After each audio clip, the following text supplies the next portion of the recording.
परमात्मने नमः।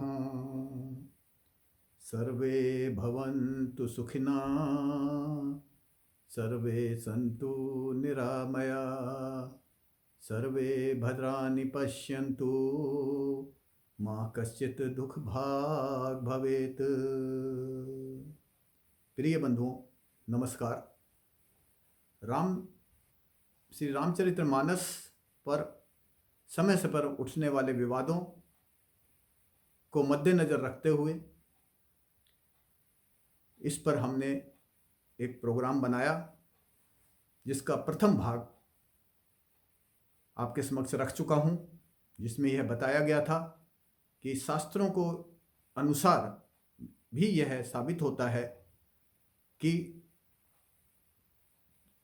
चारों जो वर्ण व्यवस्था है वो भगवान ने गुण, स्वभाव और कर्मों के आधार पर की थी, ना कि जाति के आधार पर, जन्म के आधार पर नहीं थी। अब इसके बाद इस दूसरे भाग में हम उन चौपाइयों का अध्ययन करेंगे, उन्हें समझने की, उनके अर्थ को समझने की कोशिश करेंगे, जिनके कारण रामचरितमानस पर बार बार विवाद उठते रहे हैं। आइए अब श्री रामचरितमानस की उन दो चौपाइयों के गूढ़ रहस्यों को भी समझ लिया जाए, जिनकी पंक्तियां, उनमें प्रयुक्त शब्द, उनके कारण तथा उनका सही भावार्थ या सही प्रयोजन समझ में न आने के कारण श्री रामचरितमानस समय समय पर आपत्ति और समाज में विरोध, आपसी कटुता और दुर्भावना का विषय बनती रही है। प्रथम चौपाई इस प्रकार है। चौपाई में आया है, पूजई विप्र शील गुणहीना, शूद्र न गुण गण ज्ञान प्रवीणा।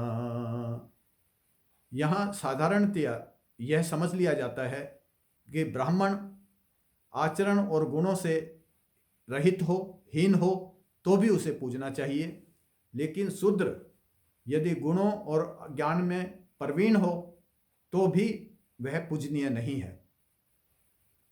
प्रथम दृष्टिया यहां भेदभाव की दृष्टि साफ नजर आती है, लेकिन गूढ़ अर्थ को जानने पर विवेकी पुरुष के लिए इसका निवारण हो जाता है।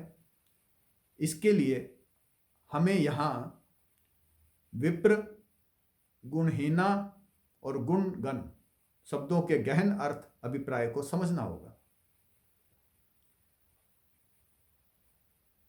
विप्र मनुष्य के ब्राह्मण बनने की प्रक्रिया के क्रम में प्रगति अनुसार तीसरा सोपान है। प्रथम शूद्र, जन्म से सब शूद्र होते हैं। दूसरा द्विज, संस्कारों के द्वारा द्विज बनाया जाता है। और तीसरा विप्र, जो वेद शास्त्रों के पठन, पाठन, अध्ययन और अध्यापन का कार्य करते हैं, ज्ञान देते हैं। विप्र जब तक सतोगुण में स्थित रहता है वह आदरणीय है और ब्राह्मणत्व प्राप्त करने का अधिकारी बन जाता है। परंतु जो विप्र सतोगुण से भी पार चला जाता है, यानी प्रकृति के तीनों गुणों को पार पहुंच जाता है, वह प्रकृति के प्रभाव से मुक्त हो जाता है। ब्रह्म को जानकर वह ब्राह्मण बन जाता है। ब्रह्म जानात इति ब्राह्मणा। तो ब्राह्मण वह स्थिति है जहां परम पिता परमेश्वर को वो अपने अंतःकरण में जान लेता है और एकाकार हो जाता है। यहां गुणों का अर्थ व्यावहारिक गुणों से न होकर प्रकृति के तीन गुणों सतोगुण, रजोगुण और तमोगुण से है। प्रायः सभी वर्णों के व्यक्तियों में ये गुण कम या ज्यादा मात्रा के मिश्रण के रूप में पाए जाते हैं। केवल सतोगुण में ही स्थित व्यक्ति बहुत ही कम मिलते हैं। केवल सतोगुण में जो व्यक्ति स्थित हो ऐसा प्रायः नहीं मिलते हैं और बहुत कम मिलते हैं। ये जो मिलते हैं ऐसे व्यक्ति वो बहुत ज्ञानी होते हैं, उनकी चेतना बहुत उन्नत होती है। वास्तव में ये ही विप्र ब्राह्मण होते हैं। यदि कोई व्यक्ति ऐसा मिल जाए जिसमें प्रकृति के इन 3 गुणों का अस्तित्व लेस मात्र को भी ना हो, यानी वह इन 3 गुणों से हीन हो, तो वह पूज्य होता है। क्योंकि निर्गुण यानी प्रकृति के गुणों के पार तो भगवान ही हो सकते हैं, प्रकृति पर सिर्फ भगवान का वश चलता है। और ऐसा विप्र यदि तीनों गुणों से पार पहुंच जाता है तो भगवान तुल्य होने के कारण वह पूजनीय होता है। ऐसे व्यक्ति का मिलना बहुत ही दुर्लभ है। ऐसे व्यक्ति सदैह जब यहाँ संसार में होते हैं तो वे स्वयं को सांसारिक व्यवहारों से दूर रखते हैं, एक आवरण को ओढ़े रहते हैं ताकि कोई सांसारिक लोग उनके स्वरूप को पहचान ना सकें और उन्हें परेशान ना करें। वे ऐसा आचरण करते हैं कि लोग उन्हें मूढ़, पागल, असभ्य समझते रहें, उनके पास ना जाएं, उनसे दूर ही रहें। किंतु ऐसे स्वरूप सिद्ध पुरुष जब किसी व्यक्ति को भगवत पथ यानी भक्ति मार्ग का योग्य पात्र समझ लेते हैं तो उसके समक्ष अपना वास्तविक स्वरूप प्रकट कर देते हैं और उचित ज्ञान देकर उस भक्त का कल्याण करते हैं। यदि ईश्वरीय कृपा से ऐसा व्यक्ति किसी भी रूप में आपको दर्शन देता है तो उसे साकार रूप में भगवान समझकर ही, मानकर ही पूजना चाहिए। दूसरी ओर यदि आपको कोई ऐसा व्यक्ति मिलता है जो व्यवहारिक भौतिक ज्ञान का तो भंडार है, संसार उसे ज्ञानी और विद्वान की पदवी से अलंकृत करता है, किंतु अपने आचरण व्यवहार से वह तमोगुण का भंडार है, यानी वह आलसी है, मांस, मदिरा और परस्त्री का सेवन करने वाला, परिजीवी, अहंकारी, पितृजन और गुरुजनों का अपमान करने वाला, दुष्कर्मी और अन्य दुष्प्रवृत्तियों का अनुगमन करने वाला हो, तो आप स्वयं बताएं, क्या आप ऐसे व्यक्ति को आदर देना या उसकी पूजा करना पसंद करेंगे? निश्चित रूप से मैं आपका उत्तर जानता हूं, आपका उत्तर नहीं है।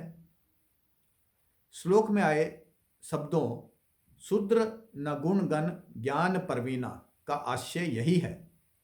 गुण का अर्थ है अवगुण और दुर्गुण, जो तमोगुण में स्थित व्यक्ति में पाए जाते हैं अधिक मात्रा में, और गण का अर्थ है समूह, जो अवगुणों और दुर्गुणों का समूह हो जिस व्यक्ति में, चाहे वो ज्ञान से कितना ही प्रवीण हो, ऐसे तमोगुणी व्यक्ति को आप बिल्कुल पसंद नहीं करेंगे, वह कभी भी पूजनीय नहीं हो सकता। आशा है कि आप इन शब्दों पूज्य विप्रशील गुणहीना शूद्र न गुण गण ज्ञान प्रवीणा, इस पंक्ति का अर्थ आप समझ गए होंगे और किसी भी प्रकार से जो विवाद उत्पन्न होता है वह निर्मूल साबित होता है इससे। अब हम दूसरी चौपाई, ढोल ढोल गवार शूद्र पशु नारी ये सब ताड़न के अधिकारी पर चर्चा करेंगे। ये शब्द इतने साधारण हैं कि इनका अर्थ समझाने की आवश्यकता ही नहीं है, परंतु फिर भी इन सब में एक समानता है और वह यह है कि इनको समाज उपयोगी बनाने के लिए इन पर अंकुश आवश्यक है, नियंत्रण से अनुशासन में रखने की आवश्यकता है। क्योंकि यदि इन्हें ढीला छोड़ दिया जाए, इन पर नियंत्रण ना किया जाए, तो इनकी स्वाभाविक प्रवृत्ति होती है, स्वाभाविक व्यवहार होता है जो समाज के लिए हानिकारक सिद्ध हो सकता है। जैसे ढोल जो वाद्य यंत्र है ये मधुर संगीत देता है यदि इसे नियंत्रण से बजाया जाए। इसकी थाप यदि नियंत्रण से ना दी जाए तो इसकी ध्वनि तेज और कर्कश होकर आपके कानों को फाड़ने के लिए काफ़ी है। कानों को इसकी आवाज़ अप्रिय लगेगी। गंवार शब्द पर हम चर्चा करते हैं। गंवार उस व्यक्ति को कहते हैं जो मूढ़ है, अज्ञानी और अविवेकी होता है, नहीं जानता कि उसे क्या करना है, क्या नहीं करना है, उसके लिए क्या उचित है, क्या अनुचित है। ऐसे गंवार पुरुष जो समाज के लिए अनुपयोगी हो रहा है उसको भी हमें उपयोगी बनाना है। गंवार पुरुष को ज्ञान, संस्कार और प्रेम से समाज के लिए उपयोगी बनाया जा सकता है। निम्न जाति जिसे शूद्र वर्ण कहा जाता है, परिवार में ऐसे परिवार में जन्मे व्यक्ति को ज्ञान, संस्कार और देकर उसके कर्मों में अपेक्षित सुधार लाकर उसको समाज उपयोगी बनाने की जो क्रिया की जाती है, प्रक्रिया है, वह उसका ताड़न है। उसको सुधारने की एक प्रक्रिया है, ना कि उसको पीटना या मारना। पशु भी तभी तक समाज उपयोगी होता है जब उस पर नियंत्रण के साथ साथ उसका ध्यान भी रखा जाता है। आप उसे कंट्रोल भी करते हैं और उसको ध्यान भी रखते हैं, खिलाते पिलाते हैं, ध्यान सब रखते हैं उसका। नारी तो मानव समाज के लिए भगवान का वरदान है, जिसके बिना संतति में वृद्धि ही संभव नहीं है। लेकिन स्त्री का रूप, उसके शरीर की बनावट ऐसी है कि वह बहुत ज्ञानी से ज्ञानी पुरुष की काम भावना को बढ़ा देती है। यदि स्त्री अनुशासन में न रहे तो निश्चित रूप से समाज में व्यभिचार फैल जाएगा और समाज अधोगति को प्राप्त होगा। इसलिए उसे समय से विवाह बंधन में बांधने, उसको आवश्यक पारिवारिक कार्य एवं उत्तरदायित्व तथा अध्यात्म की शिक्षा देकर उसे अपने परिवार, समाज के लिए उपयोगी बनाना और उसे रखना ही नारी के ताड़न का अर्थ है। यहाँ नारी को पीटना, कूटना इस तरह का कोई अभिप्राय नहीं है, जैसा कि बताया जाता है। विरोध करने वाले अक्सर इस तरह से बताते हैं। इस प्रकार आपने देखा कि ताड़न का अर्थ पीटना या मारना या अपने से दूर रखना कदापि नहीं है, बल्कि ऐसी विधियों का प्रयोग करना है जिससे उन्हें शारीरिक या मानसिक चोट, यातना पहुंचाए बिना ही नियंत्रण और अनुशासन में लाकर समाज के लिए उपयोगी बनाकर सहभागी बनाया जाए। अपने कार्य में उसे हम सहभागी बना सकें। श्री रामचरितमानस की चौपाइयों में शूद्र शब्द का प्रयोग शूद्र वर्ण की अवमानना करने के लिए नहीं, बल्कि समाज में तमोगुणी व्यक्तियों की मनोदशा और प्रवृत्ति को लक्षित करते हुए मनुष्य के सांसारिक और आध्यात्मिक प्रगति के हेतु से किया गया है। तुलसीदास जी ने मानस में कई उदाहरण दिए हैं जहां शूद्र वर्ण के चरित्रों के साथ भगवान श्री राम का बहुत ही आत्मीय और मैत्रीपूर्ण संबंध दर्शाया गया है। आदि कवि वाल्मीकि जी ने, जिन्होंने मूल रामायण की रचना की, व्याध थे, शूद्र थे, परंतु भक्ति मार्ग को अपनाकर मुनिवर पद को प्राप्त हुए। अयोध्या कांड में एक जगह प्रसंग आता है कि जब राम जी प्रथम बार वाल्मीकि जी से मिले तो उन्हें कहते हैं, मो कहूँ दरस तुम्हार प्रभु, सब मम पुण्य प्रभाव। यानी हे मुनिराज, यह मेरे पुण्य कर्मों का प्रभाव है कि मुझे आपके दर्शन हुए। फिर कहते हैं, देखी पाए मुनिराज तुम्हारे, भय सुकृत सब सफल हमारे। यानी आपके चरणों के दर्शन करके हमारे सब सुकृत, सब अच्छे कार्य सफल हो गए आज। भगवान राम जी, वाल्मीकि जी जो शूद्र थे, उनके चरण स्पर्श करके स्वयं को धन्य समझते हैं। अन्य दृष्टांत में राम जी वनगमन करते हुए श्रृंगवेरपुर के निषाद राज गुह जो शूद्र है का आतिथ्य भोजन और सेवा स्वीकार करते हैं। भरत जी जब राम जी को वापस लाने के लिए वन में जाते हैं तो रास्ते में गुह मिलते हैं और गुह को वो गले लगाते हैं। केवट के बारे में आप सभी ने सुना है। केवट ने राम जी के चरण स्वयं के हाथों से धोकर मां सीता और लक्ष्मण सहित उन्हें अपनी नाव पर बिठाया और गंगा पार करवाई। अब हम पशु पक्षियों के बारे में भी उदाहरण देखते हैं। हनुमान जी बंदर थे, लेकिन इनसे बड़ा राम भक्त कोई नहीं है। राम जी भार्या सहित सदैव उनके हृदय में निवास करते हैं और राम जी हनुमान जी के हृदय में निवास करते हैं, हनुमान जी राम जी के हृदय में निवास करते हैं। कितना अलौकिक ये है। गीधराज जटायु जो पक्षी था, जिसने जब रावण सीता जी को हरण करके ले जा रहा था तो रास्ते में जटायु ने उन्हें रोका, उनसे युद्ध किया। रावण ने उनके पंख काट दिए और वो घायल होकर जमीन पर आ गिरे। और जब वो घायल अवस्था में थे, भगवान राम वहाँ से गुजर रहे थे और गुजरते समय उनसे वार्ता हुई। भगवान राम ने उन्हें जब अपने गोद में उठाया तो उनके प्राण जो है उनकी गोद में ही निकले। और जब गीधराज जटायु ने अपने प्राणों का त्याग किया, त्याग करते ही जो उन्होंने हरि रूप को धारण कर लिया, भगवान के रूप को ही धारण कर लिया। कितना ऊंची आत्मा उनकी रही थी। गरुड़ भगवान विष्णु का वाहन है और सदैव भगवान के चरणों के स्पर्श में रहता है। वैसे ही नंदी बैल है, भगवान शंकर जी के निजी वाहन है। भगवान ने स्वयं मत्स्य मछली रूप, वराह सुअर रूप और नरसिंह मनुष्य और शेर का मिला जुला देह का रूप, इन रूपों में अवतार लिया। अब हम सबरी की बात करते हैं, जो शूद्र होने के साथ साथ एक नारी भी थी। मानस में तुलसी जी ने लिखा है, श्याम गोर सुंदर दो भाई, सबरी परी चरण लिपटाए। शूद्र और नारी के प्रति तुलसी जी यदि उदासीन होते या अस्पृश्यता का भाव या घृणा दृष्टि रखते तो फिर ऐसा क्यों लिखते कि एक शूद्र स्त्री भगवान राम के चरणों में लिपट गई।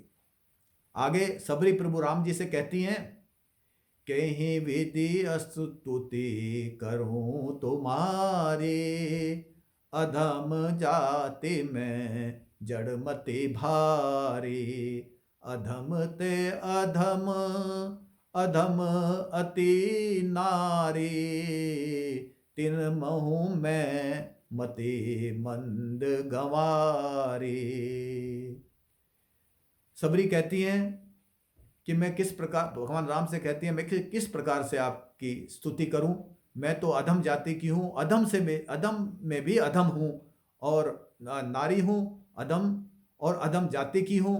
मेरी बुद्धि बहुत कमजोर है, मतिमंद हूं, गंवार हूं। मैं आपकी स्तुति किस प्रकार कर सकती हूं।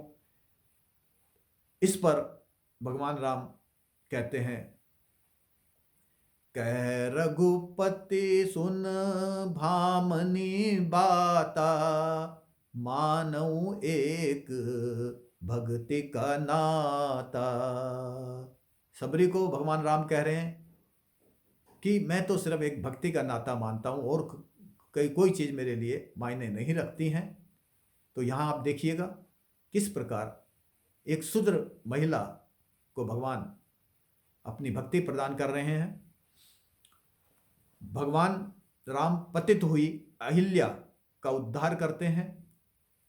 चित्रकूट में मां अनसुईया जो महिला होते हुए भी परम भक्त और विदुषी थी, के चरणों में मां सीता जी और लक्ष्मण जी सहित अपना शीश झुकाते हैं। अनुसुईया जी ने सीता जी को पतिव्रत धर्म का उपदेश भी दिया। उपरोक्त प्रसंगों से यह सिद्ध हो जाता है कि भगवान राम गंवार, शूद्र, पशु और नारी को सहृदय होकर अपनाते हैं, उनका तिरस्कार नहीं करते। फिर तुलसी जी तो राम जी के दास हैं, उनकी क्या बिसात कि वे इन चौपाइयों के द्वारा शूद्र वर्ण और नारी स्त्री की अवमानना करें। इन चौपाइयों को यदि सही दृष्टि से देखा जाए और गहराई से अध्ययन किया जाए तो सभी दुर्भावनाएं और विवाद समाप्त हो जाएंगे। श्वेतोपनिषद के अध्याय 6 के श्लोक संख्या 23 में कहा गया है, यस्य देवे परा भक्ति यथा देवे तथा गुरो तस्य एते कथिता ही अर्थ प्रकाशन्ते महात्मना प्रकाशन्ते महात्मना। यानी जिसकी परमात्मा में भक्ति है और जैसी भक्ति परमात्मा में है वैसी ही भक्ति यदि गुरु में भी है तो उस महात्मा के हृदय में बताए हुए रहस्यमय अर्थ स्वयं ही प्रकट हो जाते हैं। अतः शास्त्रों में आए श्लोकों और चौपाइयों तथा संतों की वाणी के गूढ़ रहस्यमय अर्थों को समझने के लिए, उन्हें जानने समझने के लिए सतगुरुओं महात्माओं की शरण में जाना चाहिए। अब हम वर्ण व्यवस्था की वर्तमान स्थिति पर पुनः लौटते हैं और इस व्यवस्था के बने रहने के औचित्य की समीक्षा भी करते हैं।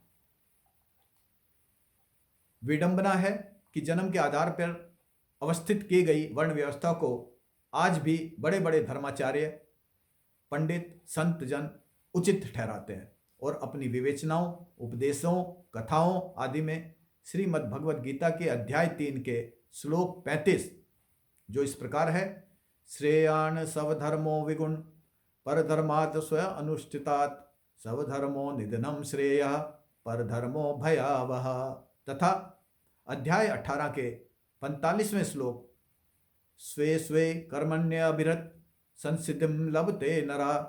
इन श्लोकों को सुनाकर कहते हैं कि जन्म के आधार पर जो वर्ण अनुसार निर्धारित कर्म होता है वह ही उसका स्वधर्म है और उस कर्म को करने से ही मनुष्य को गति और सिद्धि यानी मोक्ष या परमात्मा प्राप्त होते हैं। वे यह कहने से साफ बच निकलते हैं कि व्यक्ति जो स्वभावतः जो परिवार में या जन्म से जो कार्य परिवार कर रहा है उस कार्य को नहीं, जो स्वभाव से वो कार्य कर रहा है, कर्म कर रहा है, उसे अपना कर्म समझते हुए अपने और दूसरों के कल्याण की भावना से प्रभु को समर्पित करे तो निश्चय ही वह अपने इन स्वभावगत कर्मों से सद्गति को प्राप्त हो जाएगा। आवश्यकता यह है जो उसके स्वभाव से कर्म करना चाहता है वह समाज के कल्याण को ध्यान में रखते हुए, सभी के कल्याण को ध्यान में रखते हुए, अपना और समाज सभी के कल्याण को ध्यान में रखते हुए करे और ऐसे कर्मों को वह प्रभु के चरणों में अर्पित कर दे। अगर वह इस भाव से कर्म करता है तो वह सद्गति को प्राप्त हो जाएगा। यह कड़वी सच्चाई है कि जन्म के आधार पर वर्ण व्यवस्था की मानसिकता का समाज में होना ही ऊंच नीच, अस्पृश्यता और भेदभाव व अन्याय अत्याचार का कारण रहा है और चला आ रहा है। इस व्यवस्था को बदलने का प्रयास उच्च वर्ण में आने वाले वर्ग सामूहिक रूप से और स्वेच्छा से तो कभी भी आसानी से नहीं करेंगे, क्योंकि इससे उनकी जन्मजात श्रेष्ठता समाप्त हो जाएगी। फिर क्या उपाय हो सकता है, कैसे यह दूर हो सकती है? यह व्यवस्था तब तक चलती रहेगी मेरे विचार में जब तक कि जन्म से जाति निर्धारण की व्यवस्था चलती रहेगी। जन्म से जाति निर्धारण व्यवस्था तभी समाप्त हो सकती है जब संविधान के द्वारा इसे निरस्त कर दिया जाए। सभी भारतीय हैं, यही हमारी पहचान हो, संविधान की सुरक्षा मिले, लेकिन यह कार्य बहुत ही कठिन है, कठिन कार्य है। वर्ण की पहचान कर्म से हो, ना कि जन्म से। लेकिन यह भी विडंबना है कि कुछ क्षेत्रीय राजनीतिक दल दलितों की आड़ लेकर उनके लाभ के लिए जातीय आधार पर ही जनगणना करने की मांग कर रहे हैं।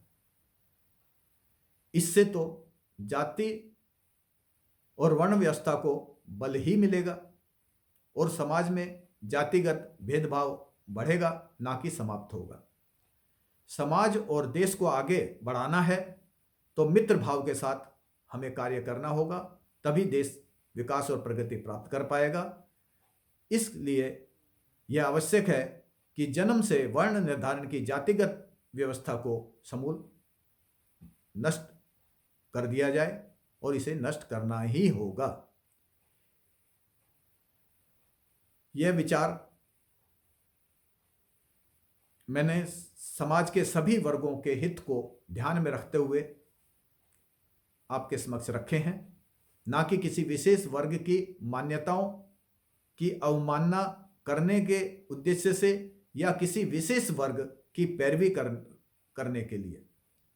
आप सभी प्रबुद्ध व्यक्ति हैं। उपरोक्त जानकारी और विवेक अनुसार आप इस चर्चा के मूल में जाएंगे, ऐसा मुझे विश्वास है। इन्हीं शब्दों के साथ आज के चिंतन का समापन किया जाता है। धन्यवाद।